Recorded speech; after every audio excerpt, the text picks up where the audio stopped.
Hi, everybody, and welcome to Anyhow, Anyway by Summer England. I'm your podcast host, Summer England, and today I am joined by a very special guest. Is this your first? This isn't your first podcast. You've been on podcasts before. Anyhow, this this is the book club guy. Is the anonymous nickname we're giving you as of 5 seconds ago. We have a two-person. What a struggle. Hello, listeners. We have a two-person book club, which is a very easy sentence to say. And so today we're going to be talking about the books that we've read so far this year. This is not spoiler-free.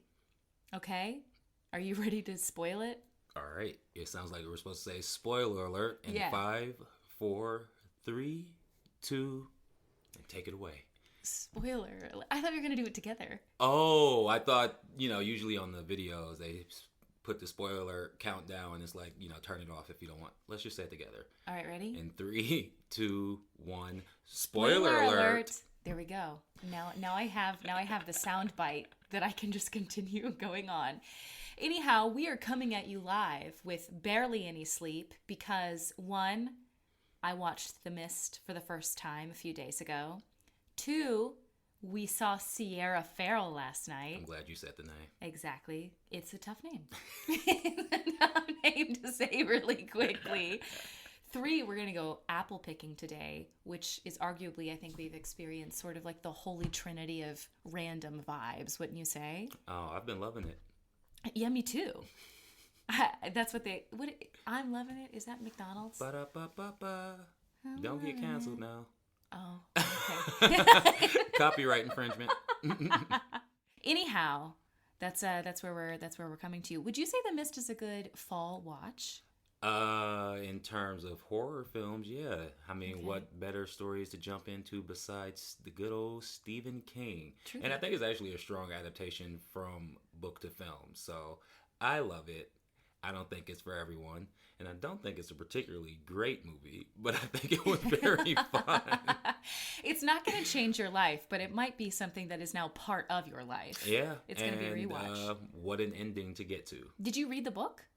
I'm familiar with the book. I haven't read it from front to back, but I did look up the ending just to know the difference. I totally understand. And the ending is the major difference from adaptations. Listeners, we both do this really horrible, toxic thing where we're obsessed with reading the last page/pages of a book. First.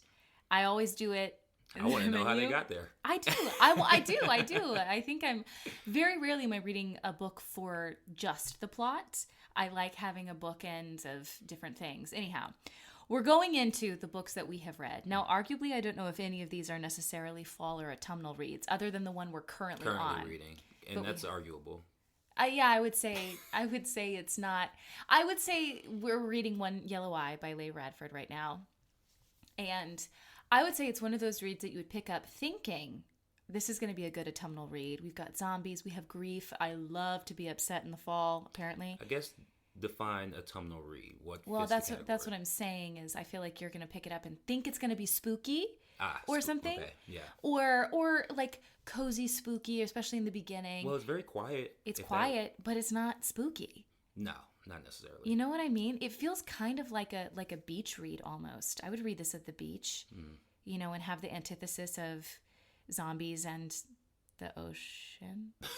I don't know. Sure, I can see that.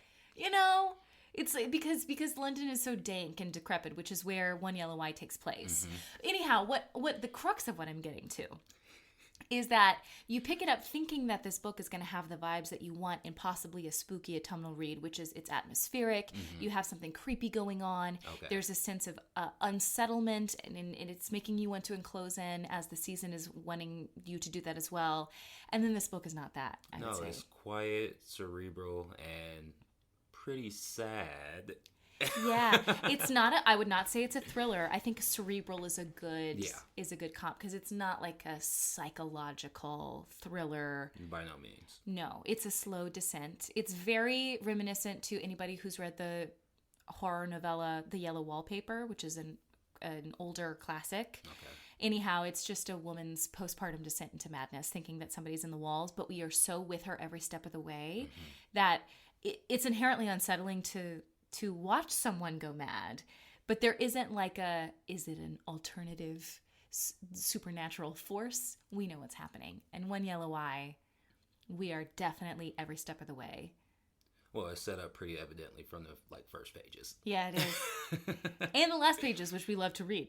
So we're getting into our list of books now, listeners. Okay, so these are our books. We started this in March. In March is when we started. Mid to late February, I want to say. Okay. So we started this. We've gone sort of a month or two. Something like a book a month. A book a month. Yeah. Okay. So we have on the docket Tomorrow and Tomorrow and Tomorrow by Gabrielle Zevin. Good Material by Dolly Alderton. City of Thieves by David Benioff.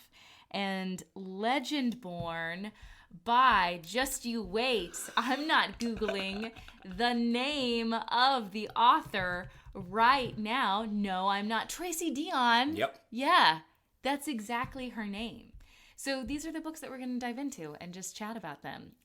Do we have any other structure for this? Nope. No. So, here we go. We're starting off strong, honestly. We started with Tomorrow and Tomorrow and Tomorrow. 10 out of 10. It's a 10 out of 10. It's a 5 out of 5. It's a 3 out of 3. It's a top rating. Any metric, it nailed it. It really did. From the first few pages. Now, here's my question for you. Please. Is that I am not a video gamer. Obviously, the crux of the story, which follows Sadie and Sam, and kind of, it's not necessarily a slow burn. It's a relationship that goes inside and outside the bounds of what intimacy is and how you would redefine that and continuously do throughout your life and experiences. Anyhow, video games are at the crux of this. I am not a video gamer. It did not impede my enjoyment of the book. But you, as a video gamer, would you say it enhances the reading experience? Yeah, but I don't know if it's necessarily needed. I think they probably could have been doing anything, which is probably, a huge credit to the writing and the characters. But I do think if you are a gamer, it gives you extra insight and appeal to their story more so than anything else. But in order to read the book, as you did, you don't have to be a gamer to enjoy it by any means. No. And I've seen some commentary, or when people are considering picking it up to read, sometimes they're apprehensive about, I'm not a gamer. Yeah. So am I going to enjoy this? You are so going to enjoy it. Because a lot of about what makes video gaming good is arguably why you would pick up reading in the first place, which is the story aspect of it. And the escapism. I mean, the escapism. And I think the author did a really good job of explaining the art in the video game in a way that was really visceral, but not in a way that's boring. Correct. Yeah.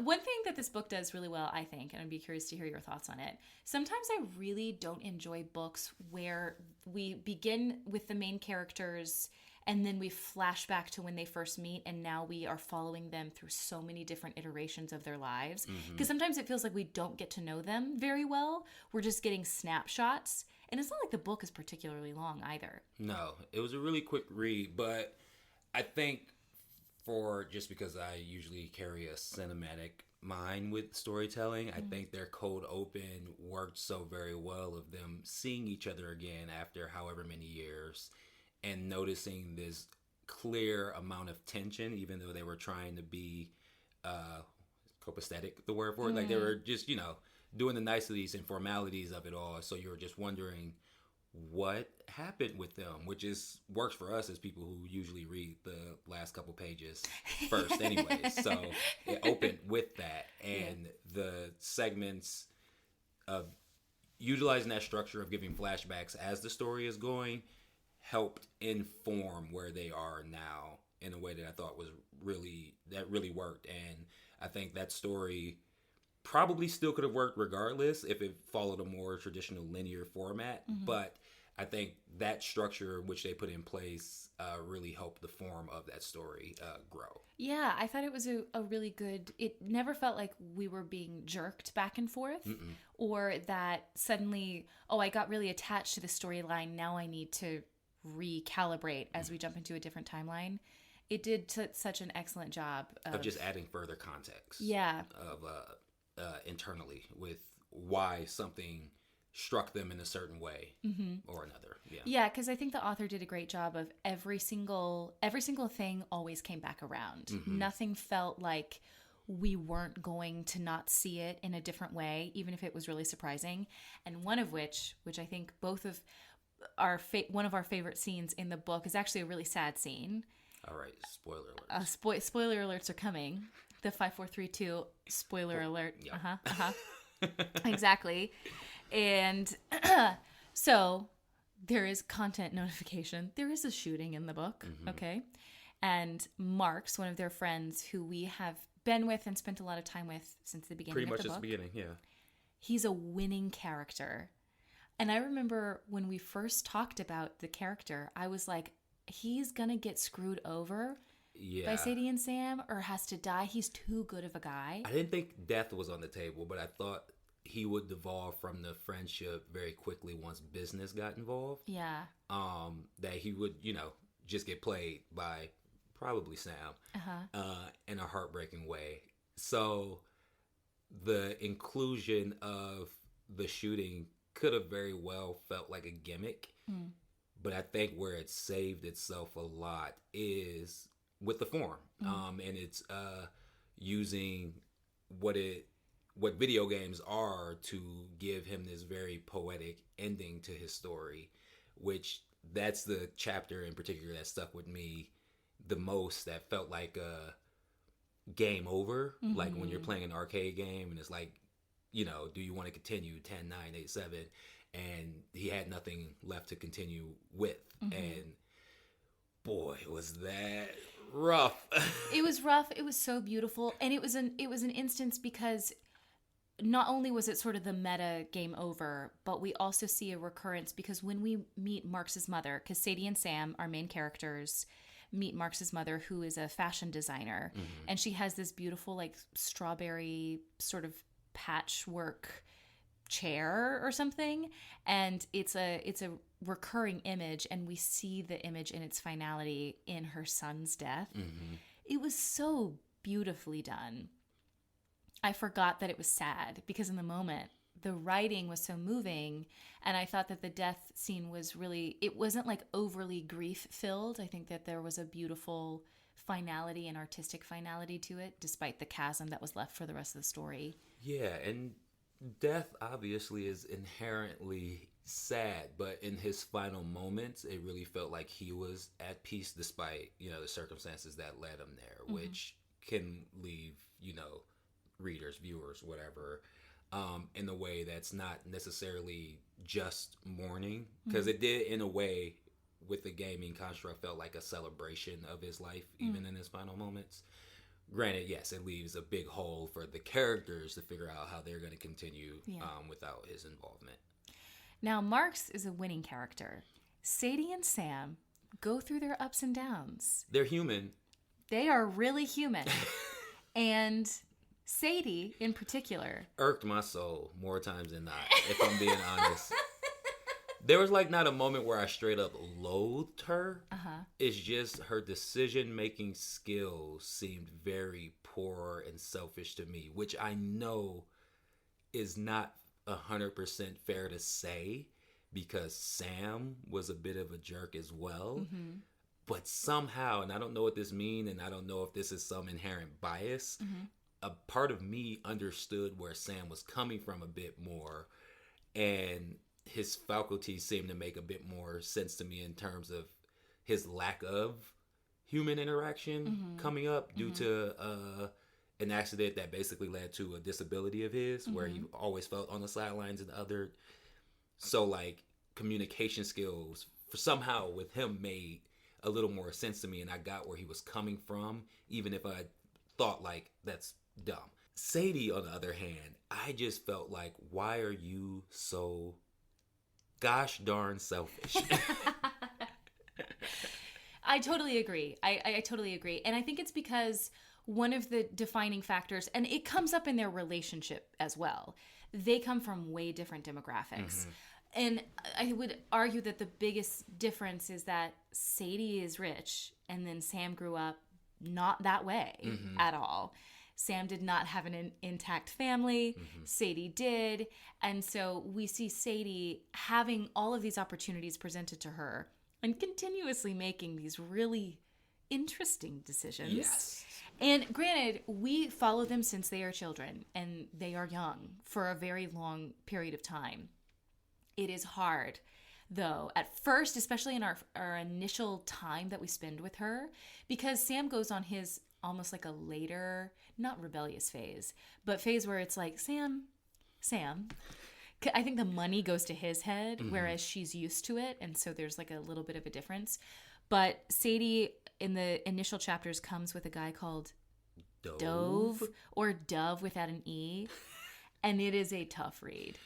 Yeah, their relationship actually was one of the more annoying things in the book for me, which I'm not saying annoying because I thought it was necessarily bad. It's just who I am. Yeah. I was like, I don't understand why they are together. And I don't know if this comes from, again, our inherent like gender biases or just lived experiences. I don't know if you felt one way or another more about Sadie's relationship with Dove, being a woman. But for me, I was just like, I don't get this. I'm with you, Sadie. But I'm not necessarily a good person to ask because I'm anti-situationship in a really huge way. And so if my friend complains more than twice about the same issue, I'm like, what's in this for you then?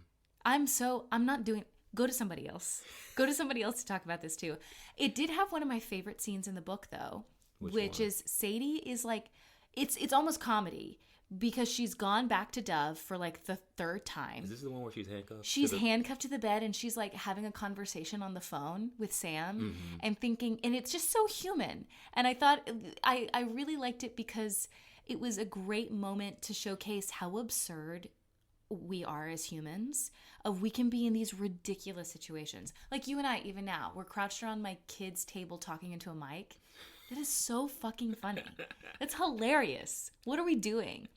And she's handcuffed to the bed in this weird relationship, talking to her business partner who's like keenly aware of what's going on over there. And they both have weird feelings for each other, but there's not a lot of tension there. It's just unsaid. I love that scene. I just thought it was really well handled. One of the big parts of the story that I found enjoyment with is, well, I know this is probably like not. I love when stories don't have to necessarily equate romantic relationships with a sexual relationship. And I think that was one of the stronger points to Sadie and Sam. They had a very clear romance with one another.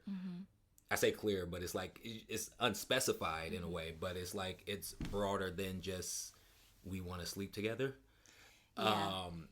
And they had a different kind of need for one another in each other's lives. Like, I guess in a very generic sense, like a yin and yang kind of thing. Like they complemented each other well, even though they were also each other's like biggest headaches in the world.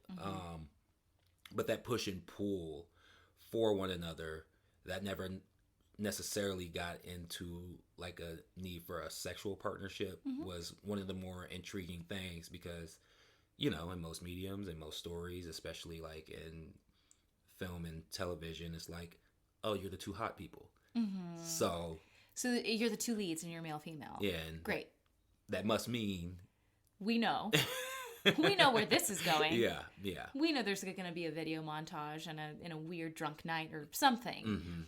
I liked it too, and obviously I'm a romance reader. I love romantasy. I also love a book that features intimacy in all of the different ways because, like you said, both of them have a slot in each other's hearts that only that person can fill.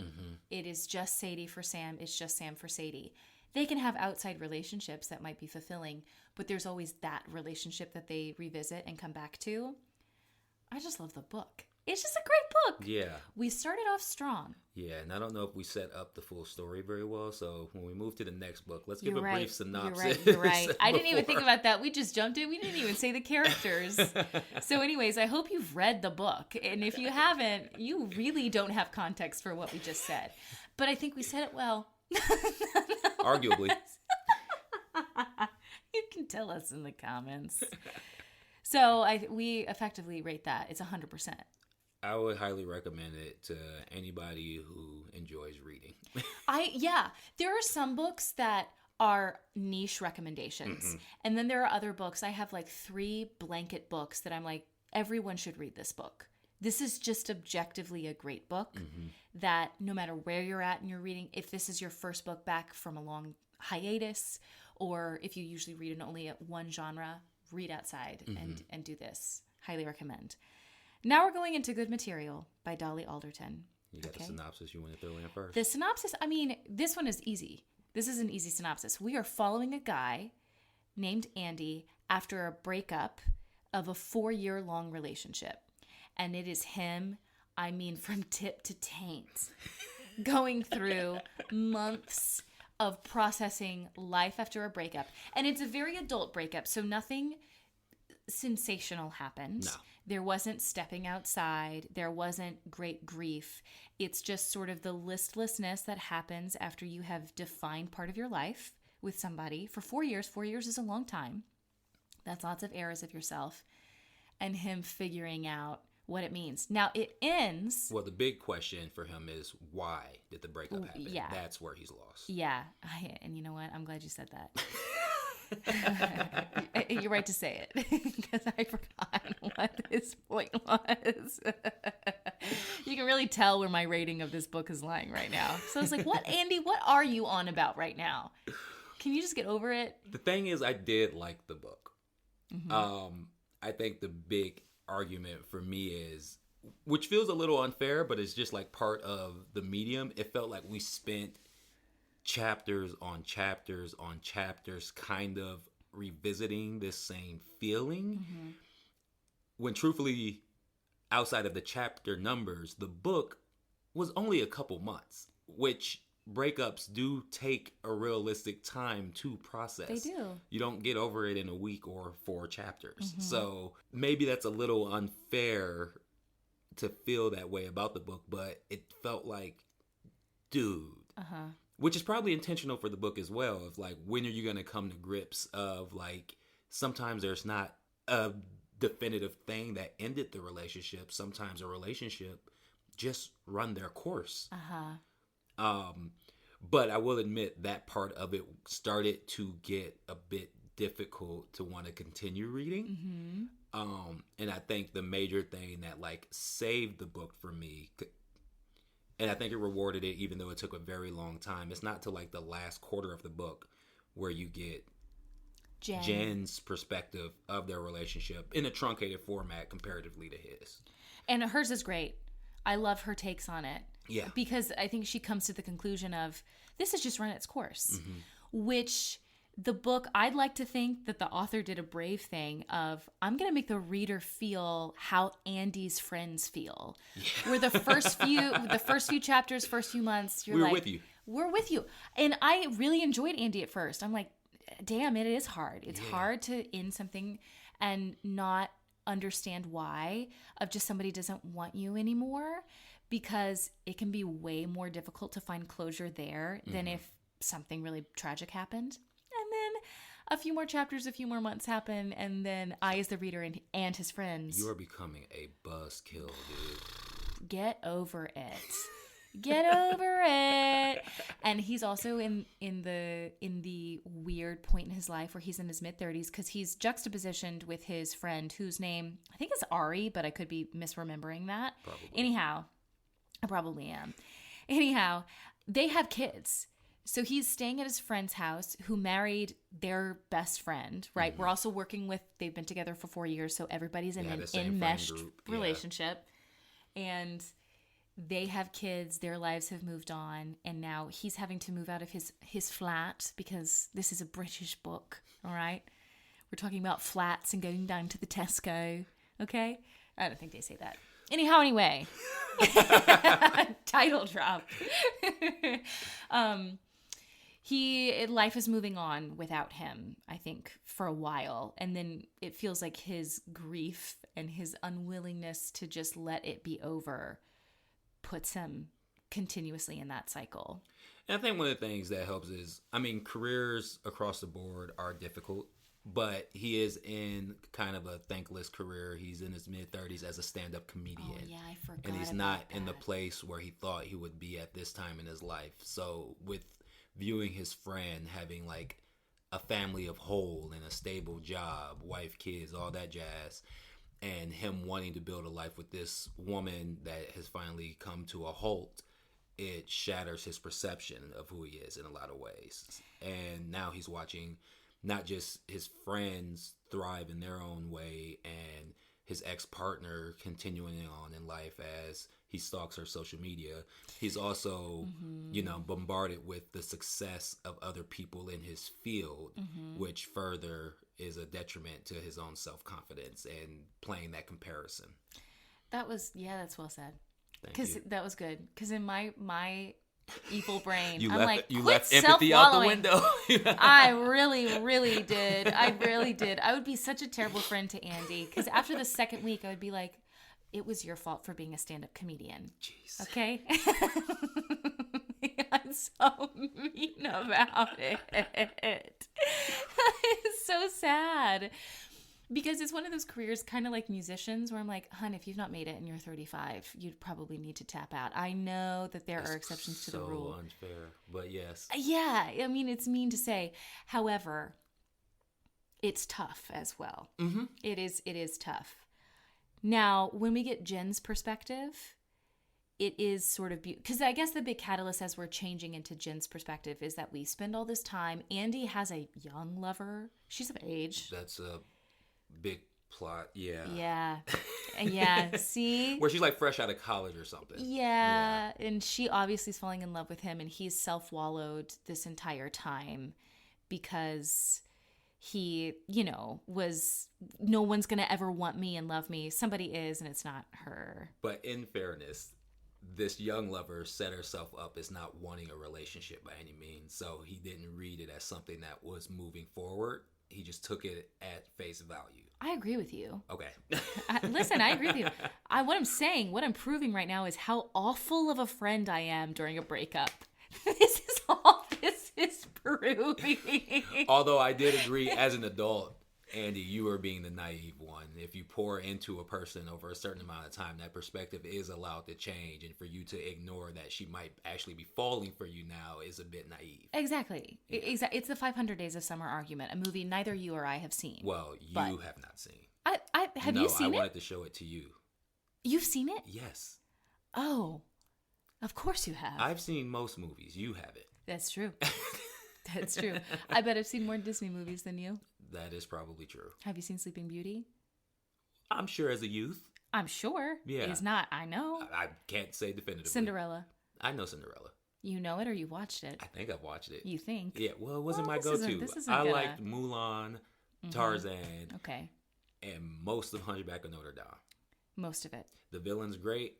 I do have this thing of like, it feels like Hunchback didn't get a win in the end, and this is kind of annoying. You know what? He really did not. That's not. a whole nother conversation. He really did not get a win, and he lost the love of his life. And he was like, "So I guess I'm just gonna go ring these bells some more."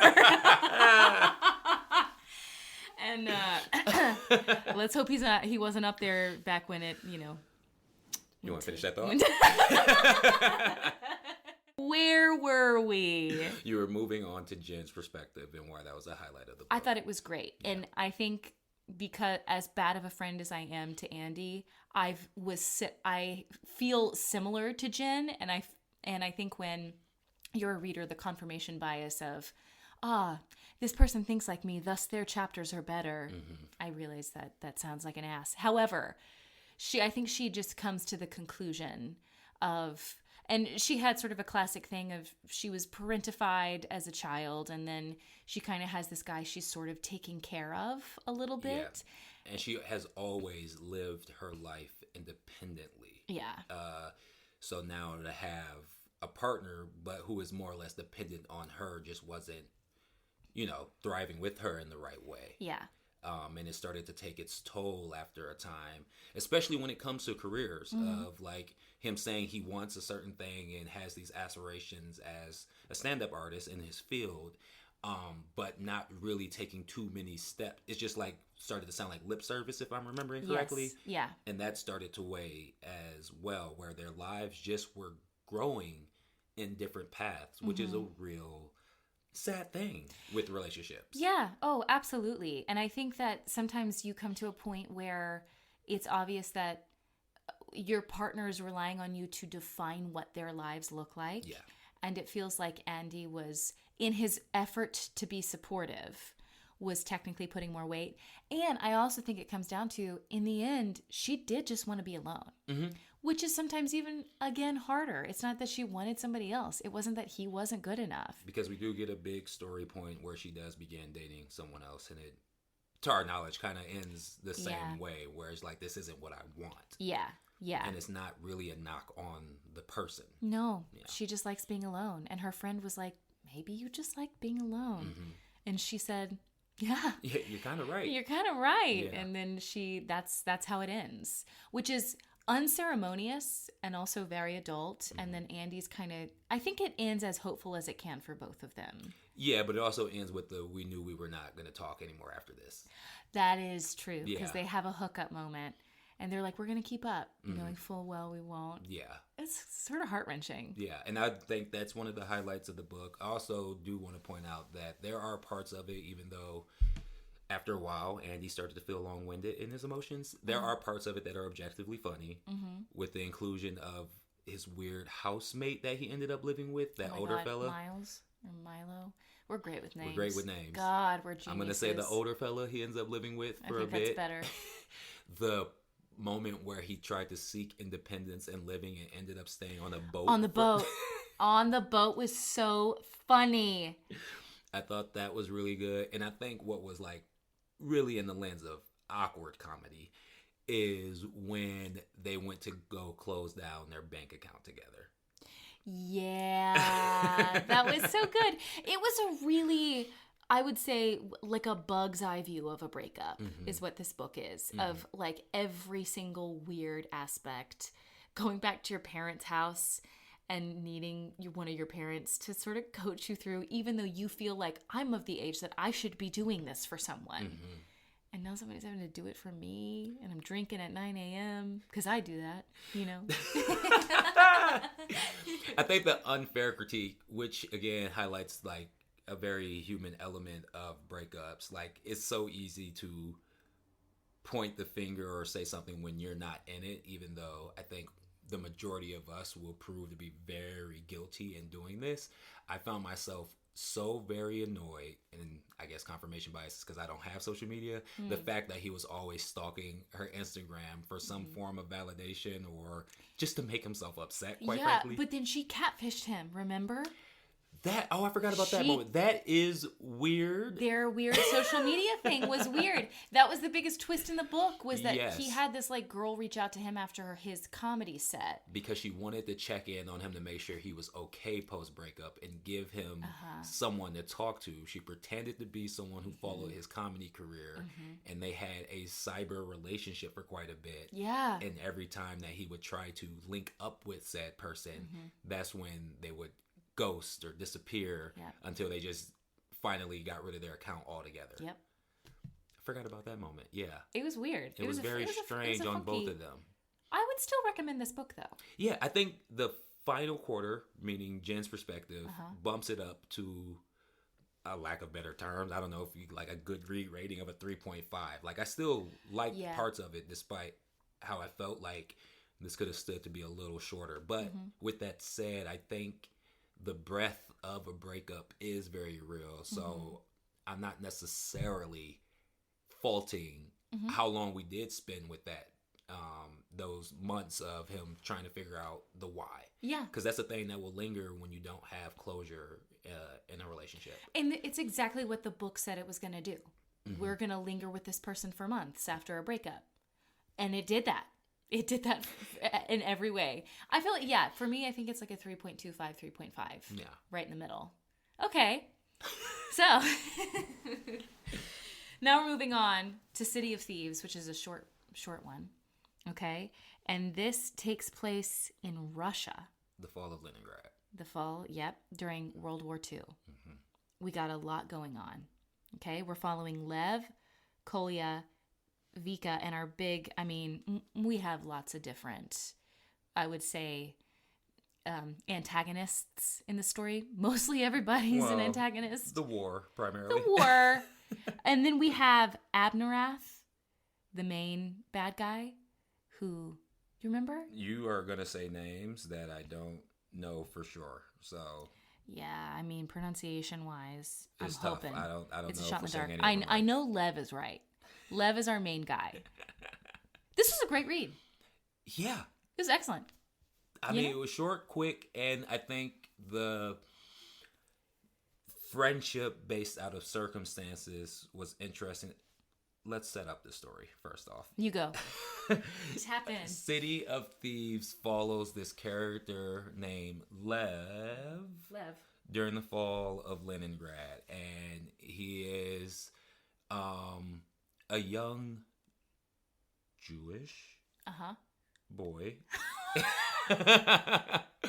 who ends up getting separated from some of his friends, and then gets court-martialed for seeming like he was going AWOL. Mm-hmm. Then there is whatever the status is, captain, lieutenant, or otherwise, sends him on a mission to receive a dozen eggs for his niece's or daughter's wedding. Upcoming wedding. Yeah. And he is paired with another soldier who was accused of going AWOL, Kola. Kolya, yeah. And they are sent on this mission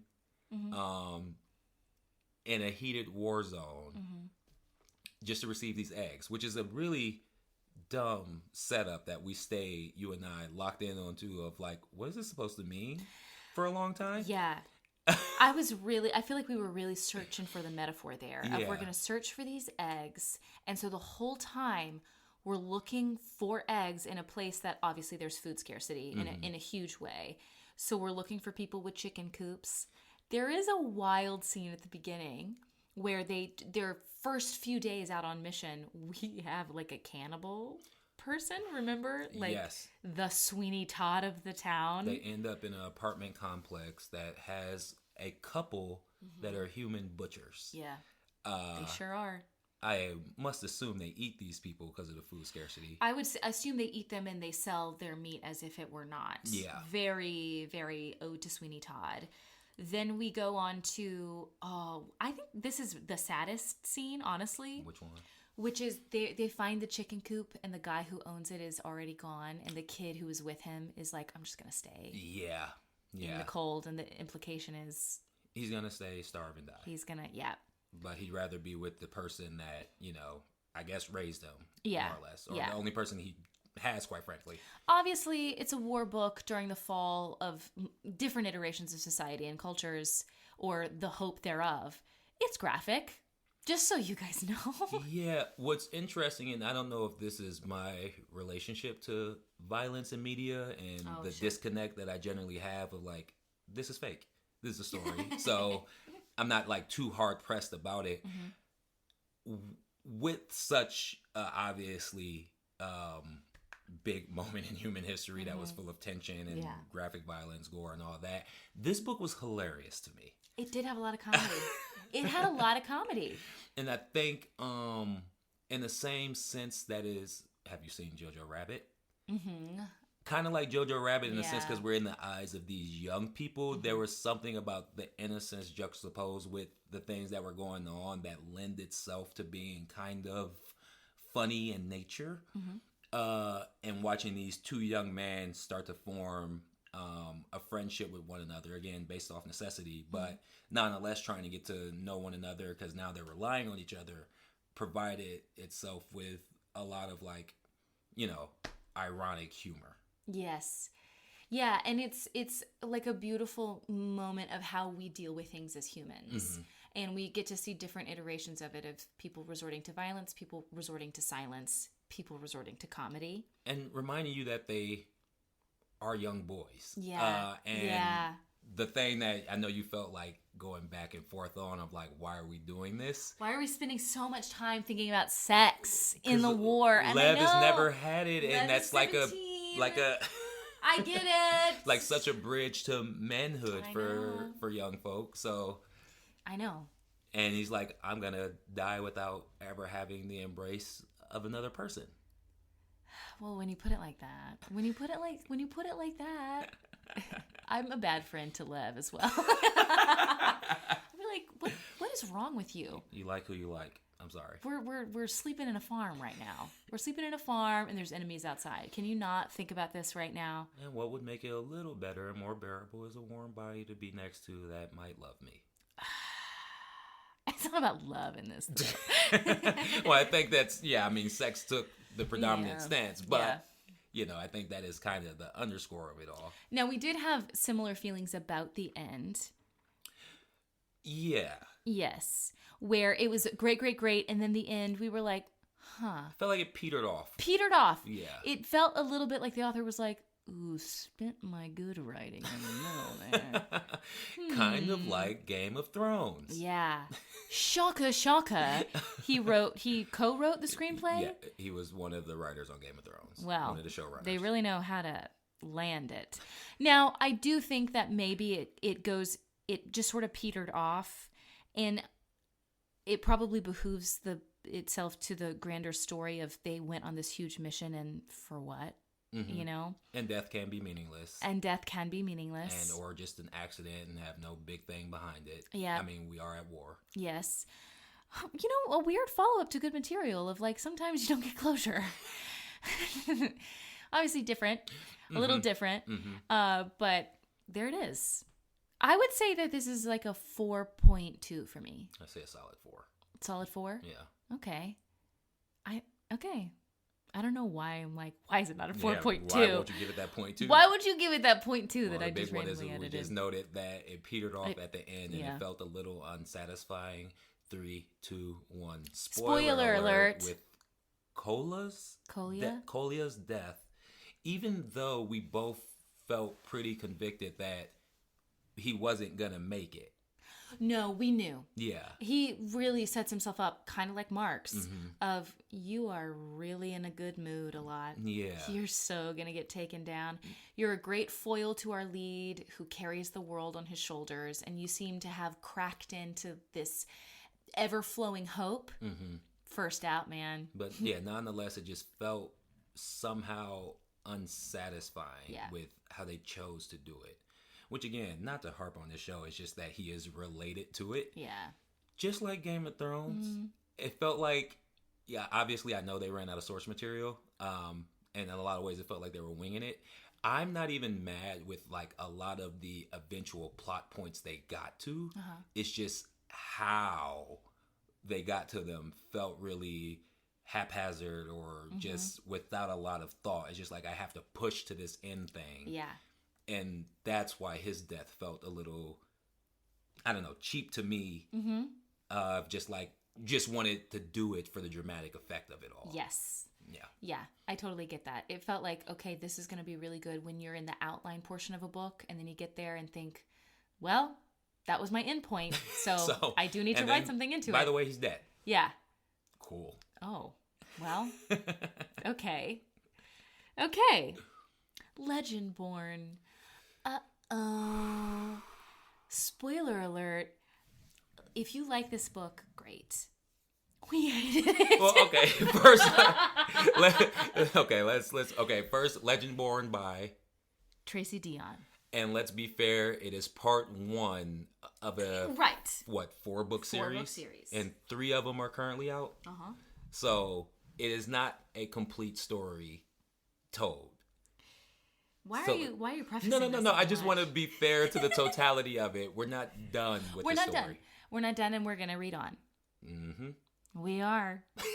We said we would. But we know it's a very popular YA series that has gotten a huge amount of traction and word of mouth. I don't know notoriety. Yeah, accolades felt like the wrong word. I don't know what it's gotten in that respect, but people love it. People love it. We follow Bree, who is 16, and we meet her right after the death of her mother, and she is at Chapel Hill, North Carolina. Yep. And she is in this like early admittance college education program. Well, there's also a whole other secret society going on that's magical that she thinks has something to do with her mother's death. Therefore, that's where we meet her. That's the journey she's on. She figures out that she has, well, any magic that is in the world. She got it. If a moment comes up that needs a different kind of magic, she got it. There she is. Okay. So I think that the biggest qualm I have with the book, now I will say to the book's credit, is that I like the concept a lot with this Arthurian legend sort of blending historical fiction with magical realism, and I do like how the different branches of magic are and how it's been introduced to us in some ways. Understood them. If I knew them. Now, my biggest qualm is that it was info dumpy, but yet I still was confused. And I don't know if, disclaimer, I'm a terrible reader, but I try very hard. So I don't know if this is a byproduct of me not knowing how to comprehend stuff. But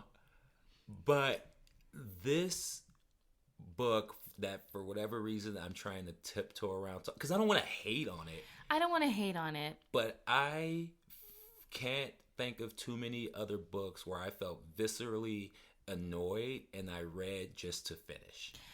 I do think that it made us closer because we would angry text each other or call each other and be like, did you read what Alice did? Did you read what Bree and Nick did? What's going on with Selwyn and Bree?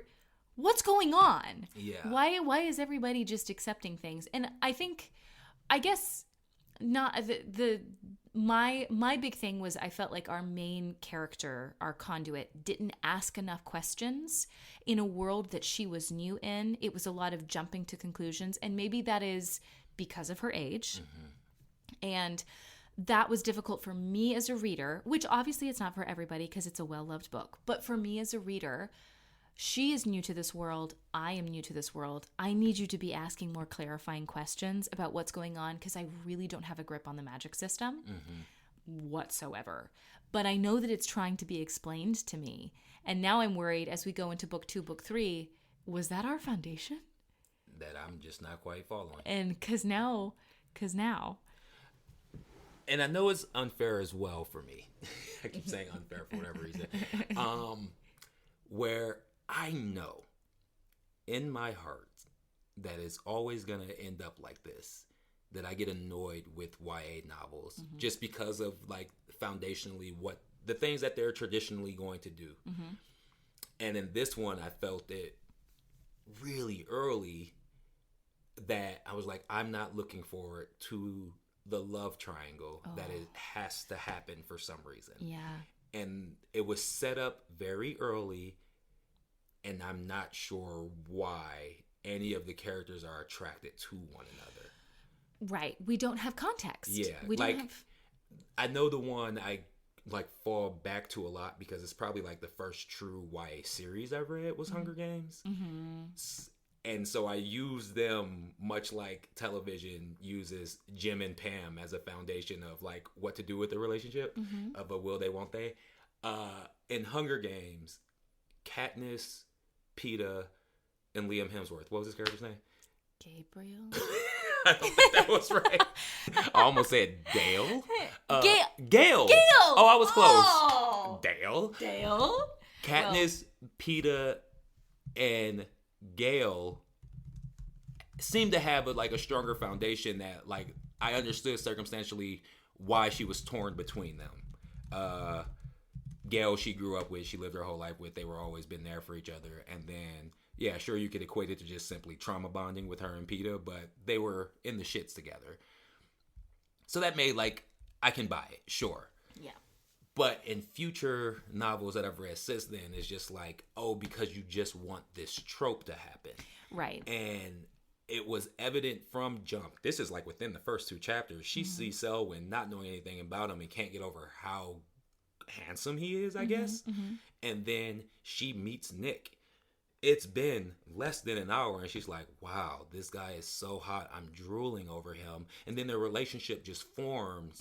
All of a sudden they're like, we love each other. And I'm like, based off what exactly? In the timeline for us as the readers was a day, 2 days, maybe max, and then we suddenly have a trial, and now somebody's a squire and a page and a mage and a sage, and it was a lot. Okay, so moving on from that's just my thing. That trope is just not a whole lot of fun for me, especially when you don't give it any foundation. Especially like if you're doing a series as well. I was like, do we have to do this right away? Let's let them actually get to know and maybe fall for each other. Totally. In an organic way. Yeah. Not just because well, they're the leads. Yeah.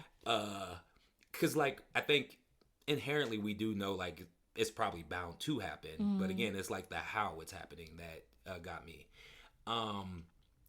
But okay, so that relationship stuff aside, you were talking about the info dumping of the powers, the magic, the system, however it works.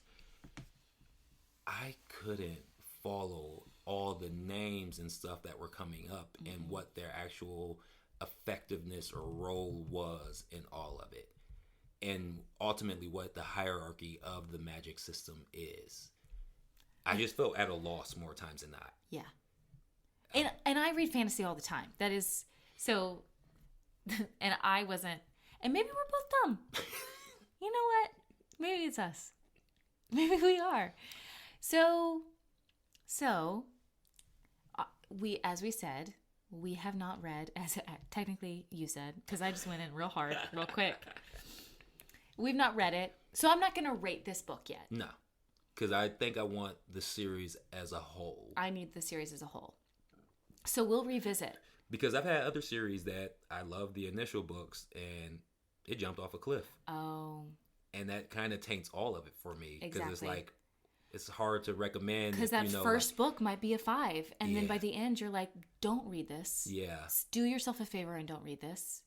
And maybe you can just enjoy one of the books solo. But I know for me, I wouldn't want to do the whole thing. So I would like to withhold how I truly feel until the day comes that we complete the whole series. That we did it. If we're able to. If we live that long. If we're able to, sounds so ominous. I think it's a really good method to start with the best book and then just go incrementally down from there. Well, City of Thieves isn't down. It's just a downer of content. And then we just end with a book we're not even rating. So I think it's a good structure. I do. I really enjoyed having you on the podcast. Oh, well, thank you so much for having me. I am very appreciative of being here. Oh. Did that sound like sarcasm? Yeah. My bad. That's just how I talk.